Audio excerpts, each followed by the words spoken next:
Welcome to Broncos Country Tonight. We're joined by Broncos defensive lineman McTelvin Agim. McTelvin, how are you, man? Well, I'm good. Thank you guys for having me. Absolutely. How are you getting ready for training camp coming up? We're just a few weeks out. What kind of processes are you going for, especially here in your rookie season? Just making sure I'm in shape, making sure I know the knowledge of the game. Something I did was go back and watch the games from last year. It's a tip I got from Troy Polamalu while we was on the rookie calls. He was like, he watched all of the film that he could from practice to scouts to the games, and in year 5 he was a 10-year vet mentally.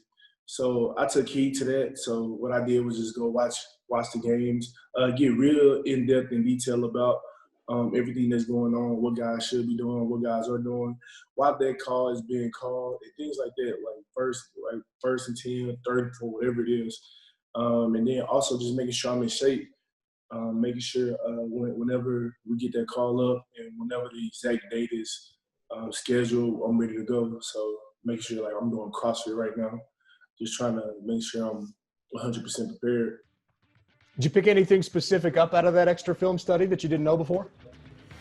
You understand why some guys play it some ways and some guys play it others. I seen Derek Wolf, like he plays real head up on a lot of techniques. Even though he's in the right gap, he just likes to get his hands on more than somebody like Shelby Harris. So you see little differences in other people.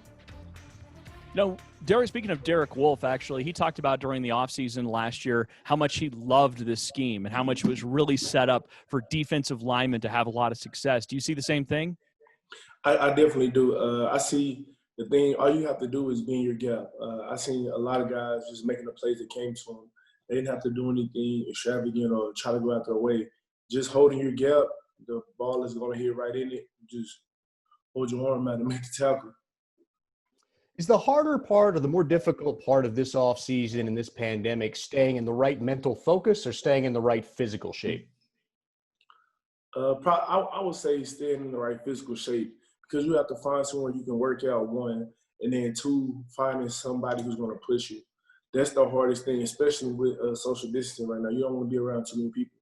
So just making sure that you're able to get pushed and get pushed to those limits. Like it's harder when you have teammates. They can push you all the time, but it's harder when you're by yourself or it's just one trainer in there. So you got to have a collective group of people that are able to push you on a day-in basis. McTelvin, sometimes we talk about other positions on the field as rhythm positions. We try to get receivers in rhythm. Running backs want to be on the field a lot to stay in a certain kind of rhythm. Is there any possibility or truth that a defensive lineman can also be a bit of a rhythm position? I believe so. I feel like I've hit a rhythm before in some games, and I think it's more so you get into a good start of it. You will get a tackle here, a sack here, and then it just keeps going, and then everybody's feeding off of you. Everybody's feeding off the plays you're making. So I definitely think defensive line can be a rhythm position. When you look forward to this coming season and getting together with this team for the first time as a full team, what's the biggest thing you're looking forward to with that group of guys? Just showing those vets I'm here, and I'm here for a reason, and I'm wanting to come in, and I'm not coming in here not trying to work. Because I think that's something that you have to understand. The vets in there, they understand why it's a business, what's a business, and they also understand that they have families and other loved ones to look out for.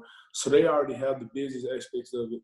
Some guys that are younger come in playing or not taking it as serious and thinking, oh, we got a couple more years, kind of like college. But you have to come in and show the vets that you're ready to play and you're taking this as serious as they are. Do you feel like maybe you missed out a little bit here in OTAs on being able to show the vets some of that stuff? Do you feel like maybe when you get into training camp, there's a little bit of extra pressure on you in order to show them something early on? I definitely feel like that, especially since the fact we only have so many preseason games. That's going to be different. But I feel like I was still able to show in some flashes because of my knowledge of the game when I was called upon. I was able to answer questions so they could tell that I've had my head in the playbook and I haven't just been lollygagging and sitting around doing nothing. So it was just little things like that. That's the most you can get right now, just because you're not able to put pads on or put hands on people or bags or go through drills or go through workouts, so they can really tell how much you really want it.